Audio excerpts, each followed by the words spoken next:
Itu di kawasan Lamno sudah mulai kita lakukan pengembangan robusta dengan kopi Portugis namanya. Di 2021 ini kita ada rencana mengembangkan kebun sawit kelompok masyarakat hampir 200 hektar, mempermudah izin-izin bagi investor yang masuk. Tidak hanya di pihak investor, juga investor lokal pun di berbagai izin kita permudahkan.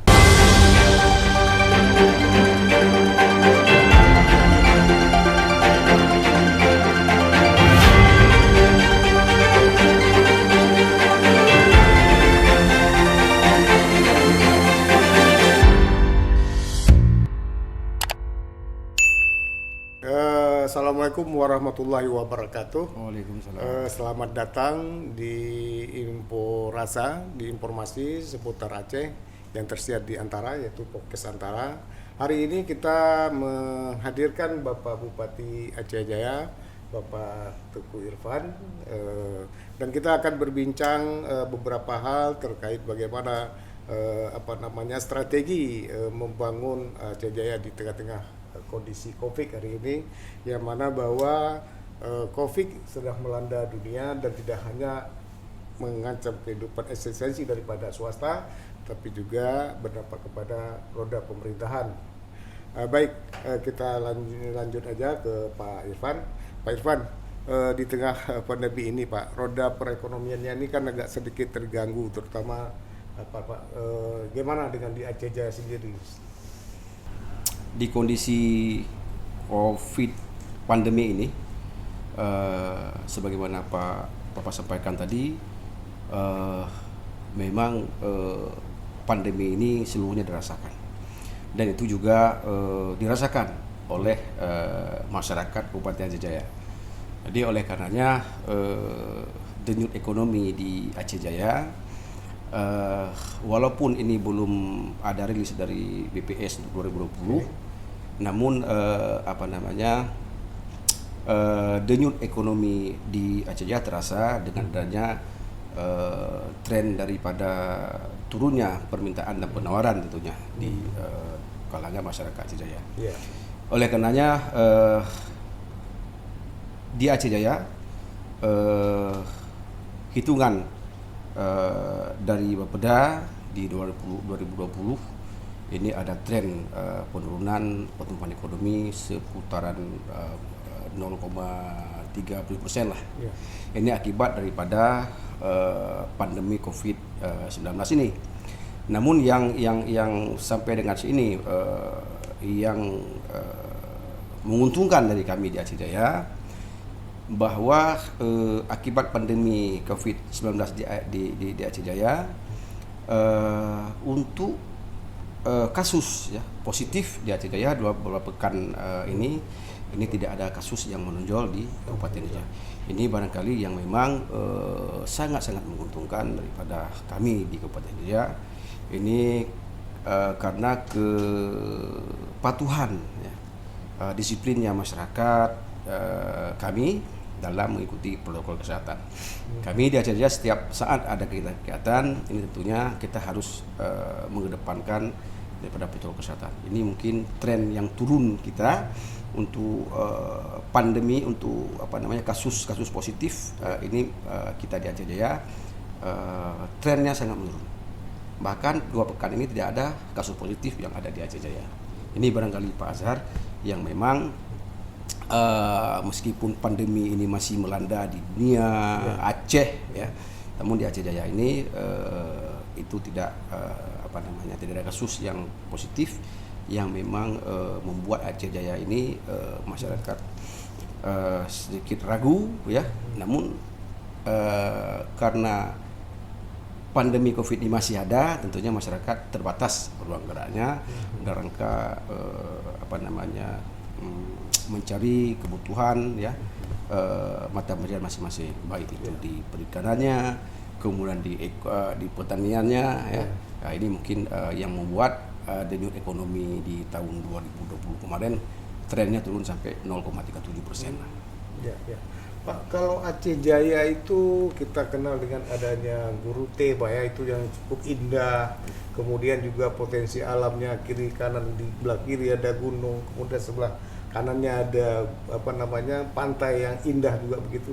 Untuk sektor pariwisata sendiri gimana pemerintahan Aceh Jaya sendiri menggerakkannya itu, Pak? Ya, kalau untuk sektor wisata, memang kalau di Aceh Jaya ini semua masyarakat yang datang melewati Aceh Jaya sebagai wilayah transit ya, boleh dikatakan Aceh Jaya, karena ini merupakan pintu masuk barat selatan di Aceh Jaya. Memang selalu mampir di tempat-tempat destinasi wisata, baik itu wisata pantai yang ada seputaran panjang garis pantai, maupun di tempat-tempat kuliner ya. Tentu sekarang kami akan mengembangkan itu tentunya dengan pola-pola wisata Islami lah, wisata syariah. Ini tentunya kita nanti akan duduk bersama tokoh masyarakat, tokoh agama, bagaimana ingin kita kembangkan sektor wisata ini agar sektor wisata ini juga menyumbangkan penerimaan daerah tentunya.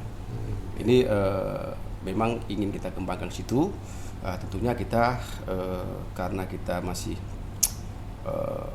ada mindset dari tokoh-tokoh kita di sini terhadap wisata ini, namun kita akan meyakinkan bahwa wisata yang akan kita kembangkan nantinya adalah wisata syariah tentunya. Ya. Kalau di sektor perkebunan, kita ini kan masih punya juga lahan yang cukup luas, Pak ya. Itu progres yang dilakukan oleh pemerintah Aceh Jaya sendiri, Pak, ke depan? Ya, di Aceh Jaya masih luas, ya. Masih luas lahan-lahan yang bisa kita kembangkan. Terutama dari sektor perkebunan, pertanian. Ini mulai 2018 kita sudah mulai mengembangkan sektor perkebunan, terutama di sawit, sawit. Karena sekarang ada program pemerintah pusat yaitu untuk sawit replanting. Ini sudah mulai kita lakukan mulai 2018 hingga 2020 kemarin masih kita lakukan, dan alhamdulillah berkembang dengan baik tentunya, baik itu yang dikerjakan oleh kelompok kemudian juga pihak koperasi, namun itu semua diperuntukkan untuk masyarakat kita. Jadi oleh karenanya juga di 2021 kami terima informasi bahwa kita Aceh Jaya juga masih diberikan kuota oleh pemerintah pusat seluas 2.000 hektar. Ya, ini juga sudah mulai kita lakukan persiapan untuk kita kembangkan sawit ini pola replanting. Di samping memang ada kelompok-kelompok masyarakat yang kita bantu dari sektor perkebunan, ada yang memang kebun sawit juga, kemudian ada jengkol. Sekarang lagi ngetren nih Pak, lagi ngetren nih jengkol. Jadi masyarakat mengajukan proposal, kebanyakan itu jengkol. Jadi kita respon itu. Kita respon itu di 2021 ini kita ada rencana mengembangkan kebun sawit kelompok masyarakat hampir 200 hektar. Itu tanaman jengkol. Tanaman jengkol.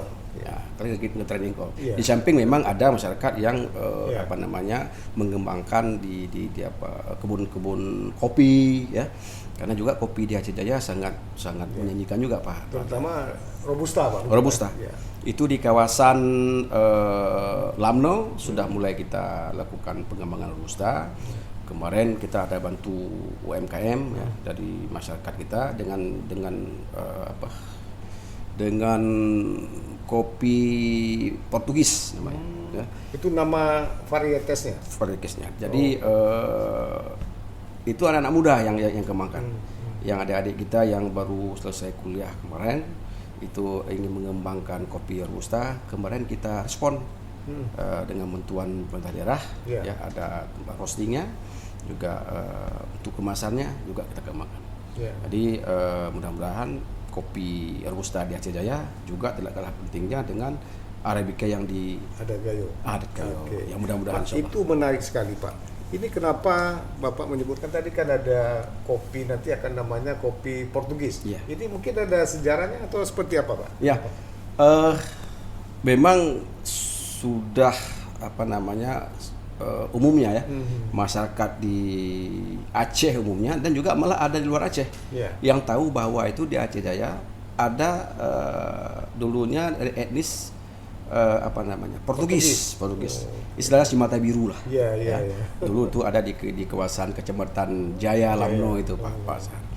Ya, jadi ada dari kelompok masyarakat yang memberi label kopi itu kopi Robusta Portugis. Iya. Ya. Ini memang sangat-sangat wajar saya pikir karena itu memang di Lamno itu adalah punya sejarah etnis dari Portugis. Ada keturunan Portugis. Ada keturunan di sana. Portugis ya. Memang sekarang kalau kita lihat banyak itu dari kawan-kawan dari yang datang ke Aceh Jaya selalu mau minta ke wilayah itu. Tapi sekarang sudah sehubungan dengan ada satu wilayah yang memang banyak dari keturunan Portugis kemarin tsunami ya. Mungkin ini agak sudah kurang ya kalau kita melihat dari etnis Portugis ini yang ada di Lamno. Langka sudah sekarang. Oke. Mungkin Bapak nanti kedepannya mungkin akan dipadukan antara wisata alam, kemudian wisata agro, ada kopi Portugis juga mungkin ada budaya-budaya masyarakat lokal yang mungkin yang ada kaitannya dengan kehidupan masa lalu Pak ya. Mungkin nanti. Ya, itu kemungkinan bisa kita lakukan karena untuk tidak hilangnya etnis Portugis yang ada di Aceh Jaya ini khususnya di Lamno itu kemungkinan akan kita padukan itu dengan adanya kopi Portugis nanti yang ada di Lamno. Tentunya nanti kita harapkan ada dari keturunan daripada Portugis dulu ya muncul lagi ya kemungkinan muncul lagi dan kita harapkan nanti kita akan memberikan semacam tawaran maupun permintaan kepada pengusaha kopi ini nanti adalah dari keturunan Portugis itu yang nanti menjadi ikon di penjualan kopi Portugis nantinya. Atau namanya kopi mata biru. Kopi mata biru. Tapi ini sekarang namanya kopi Portugis lah. Oke. Ya.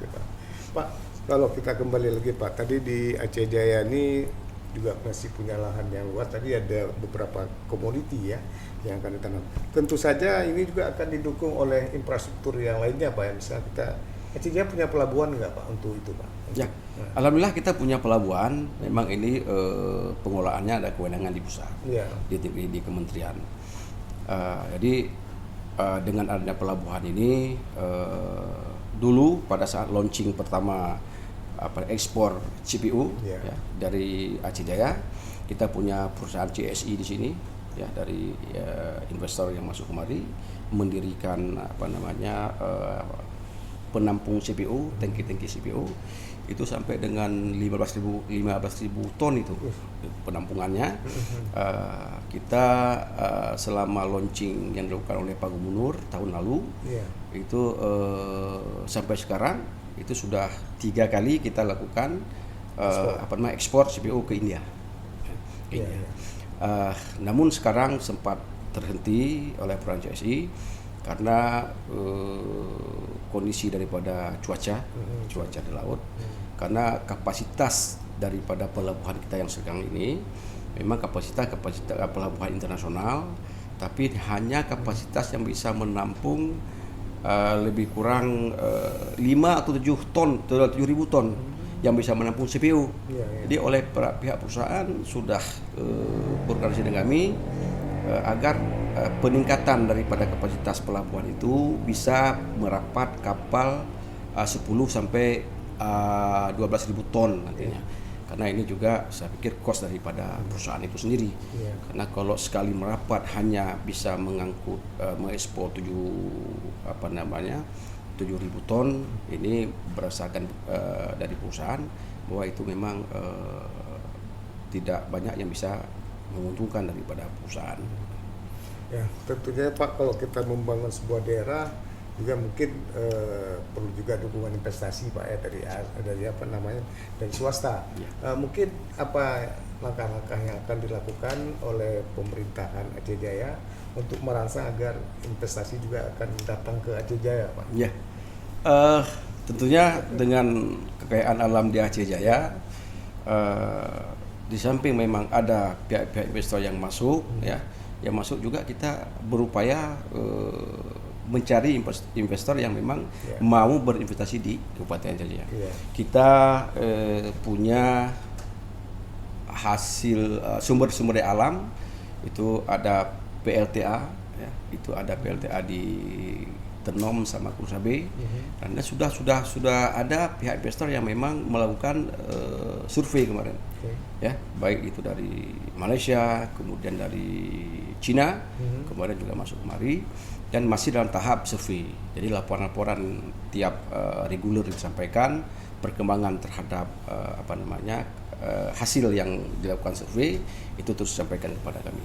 Namun belum ada hasil yang memang karena kondisi COVID ini, jadi mereka untuk sementara ini tidak melakukan survei dulu ke ke PLTA Tenom maupun Kusabe.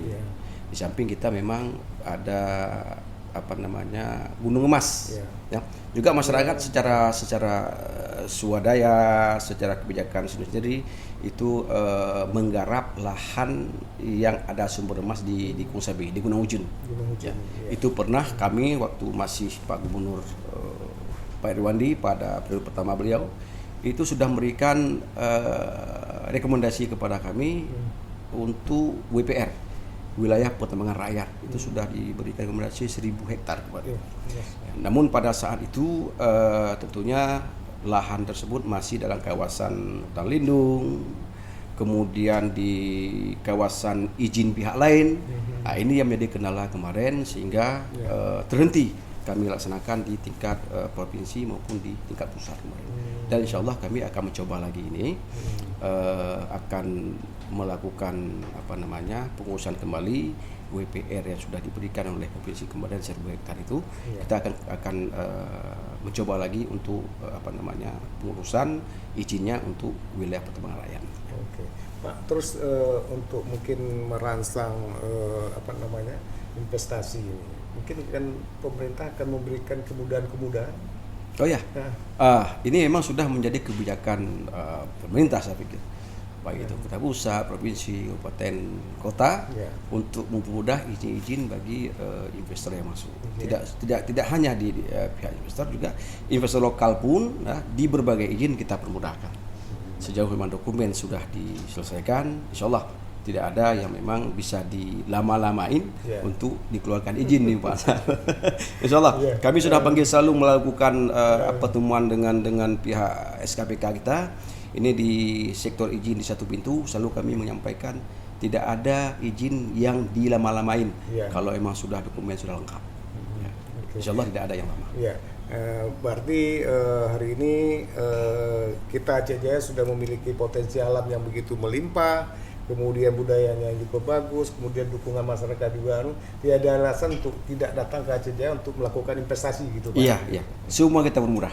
Dan sudah banyak memang investor yang masuk kemari yang ingin menanamkan modalnya di sini. Cuma kondisi karena alasan pandemi kami sudah selalu menanyakan, melakukan koordinasi dengan pihak investor yang sudah mengurus survei ke lokasi. Dan selalu menyampaikan bagaimana kami belum bisa masuk Pak karena pandemi COVID katanya. Jadi oleh karena kita bersabarlah, kita tunggu waktu untuk investor itu, para investor yang masuk ke Aceh Jaya untuk berinvestasi. Saya pikir tidak ada yang halangan tidak mengenai izin, kebijakan daerah tetap kita kedepankan, akan kita percepat terhadap izin itu. Pak, satu lagi Pak, itu kan BPS sudah merilis bahwa tingkat kemiskinan di Aceh itu paling tertinggi di Sumatera. Bagaimana kondisi dengan daerah yang Bapak pimpin sendiri? Kalau di Aceh Jaya, kalau tingkat kemiskinan itu berdasarkan data BPS kemarin, kita ada di urutan 19 dari 23 kabupaten kota penyumbang daripada pengentasan kemiskinan di Aceh. Ya. Ya. Jadi oleh karenanya di Aceh Jaya kita tidak pungkiri ya, masih ada tingkat masyarakat kita di bawah kemiskinan, namun tidak secara kami di kabupaten tidak terlalu signifikan. Kita kalau dilihat dari tingkat pengangguran ya Pak Azhar, kita ada sekitar 12,sekian% lah pada tingkat pengangguran. Kalau dikalkulasikan orangnya sekitar 12.000 orang lah tingkat pengangguran. Dan tentunya tingkat kemiskinan ini kita dorong masyarakat kita untuk pengentasan kemiskinan ini dengan bantuan-bantuan yang memang kita berikan, baik itu bantuan kita minta melalui APBN, kemudian juga APBA dan juga APBK kita. Kita bantu masyarakat kita dalam bentuk kelompok, kemudian ada bentuk koperasi, baik itu kelompok nelayan, kemudian juga kelompok di perkebunan, pertanian, semua kita bantu dalam rangka kita menurunkan tingkat kemiskinan yang ada di Aceh Jaya. Saya pikir di Aceh Jaya tidak begitu terasa. Saya pikir dengan adanya kemauan daripada masyarakat kita dalam mengelola lahan yang masih ada, ya, dan tentu dengan dorongan bantuan daripada pemerintah daerah. Tentunya. Terus kalau untuk nelayan sendiri gimana Pak? Bantuan seperti apa yang kita bantu? Kita untuk nelayan kita punya 3 TPI yang memang bisa kita andalkan di sini. Ada di TPI Calang, kemudian Rigah, dan juga ada TPI di Indrajaya di sana. Tentunya ini kita bantu infrastruktur, ya. Kemudian juga ada sarana prasarana lainnya kita bantu untuk kelompok nelayan. Kita pernah bantu transportasi alat bot, ya, kita bantu. Ada kapal penangkap ikan. Kita masih ada satu kapal penangkap ikan sekapasitas 10 GT ya, 10 GT. Itu ada satu-satunya di Aceh Jaya. Di samping memang ada kapal-kapal yang merapat tentunya. Jadi untuk masyarakat kita bantu, di samping kita bantu bot, juga kita bantu alat-alat tangkap semuanya. Lengkap dengan GPS-nya, ya. Semua lengkap dengan elektroniknya kita bantu. Oke. Terima kasih banyak Pak. Jadi kami sudah banyak mendapatkan informasi tentang Aceh Jaya, dan kita yakin bahwa Aceh Jaya ke depan akan lebih baik ya Pak ya. Insya Allah. Dengan melihat dukungan potensi dan alam dan juga potensi dari SDM sendiri yang sudah terbangun selama ini, dan saya pikir ini akan menjadi salah satu daerah yang menjadi sasaran investasi oleh berbagai pihak untuk membangun bersama. Baik, pemirsa, hari ini kita cukupi bersama Pak Irfan TB, sehingga kita sudah mendapatkan berbagai informasi terkait dengan pembangunan Aceh Jaya. Baik, terima kasih. Saya akhiri dengan wabillahi taufiq wal hidayah. Wassalamualaikum warahmatullahi wabarakatuh. Waalaikumsalam warahmatullahi wabarakatuh.